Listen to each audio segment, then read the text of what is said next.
ဘာလောကကြီးထဲမှာဘယ်သွားမယ်မသိတဲ့ခါပျော်ရွှင်ရာကိုရှာဖွေရင်မသိလိုက်တဲ့အချိန်မှာကိုယ်တော်နဲ့ဝေးအမောင်သူတွေကြားထဲမှာသခင်စကားသံကြားတဲ့ခါလင်းမြန်စွာပြန်လာခဲ့ပွေဖက်ဖို့ဆောင်နေတာကိုယ်တော်ပဲချောင်းသွေးတဲ့နေ့တွေပြန်လဲဆိုပြေးစေတာကိုယ်တော်ပဲလေကိုယ်တော်ပဲလေကိုယ်တော်ကိုပဲလို့အပ်တယ်ကိုယ်တော်ကိုပဲစားငတ်တယ်ကိုယ်တော်ကိုပဲတောင်းတ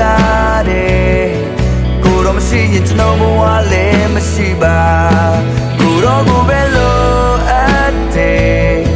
ကိုယ်တော်ကိုပဲစားငတ်တယ်ကိုယ်တော်ကိုပဲတောင်းတတယ်ကိုယ်တော်ရှိရင်ကျွန်တော်ဘဝပြည့်စုံတယ်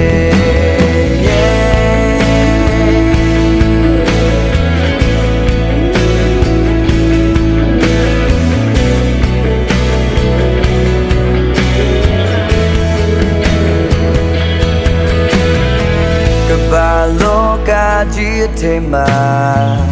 ဘယ်သွားမယ်မသိတဲ့ခါပျော်ရွှင်ရာကိုရှာဖွေရင်မသိလိုက်တဲ့အချိန်မှာကိုယ်တော်နဲ့ဝေးအမောင်သူတွေကြားထဲမှာသခင်စကားသံကြားတဲ့ခါလင်းမြန်စွာပြန်လာခဲ့ပွေဖက်ဖို့ဆောင်နေတာကိုယ်တော်ပဲချောင်းသွေးတဲ့နေ့တွေ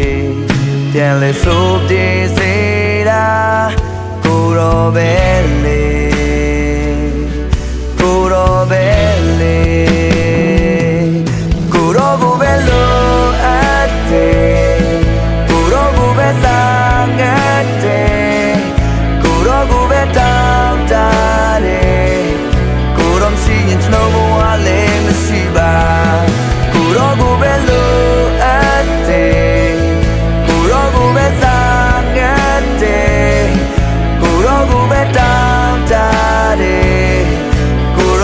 ကျွန်တော်ဘဝပြည့်စုံတယ်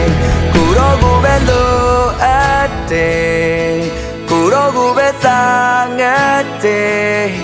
ကိုယ်တော်ကိုပဲတောင်းတတယ်ကိုယ်တော်ရှိရင်ကျွန်တော်ဘဝလည်းမရှိပါကိုယ်တော်ကိုပဲလို့အပ်တယ်ကိုယ်တော်ကိုပဲစားငတ်တယ်ကိုယ်တော်ကိုပဲတောင်းတတယ်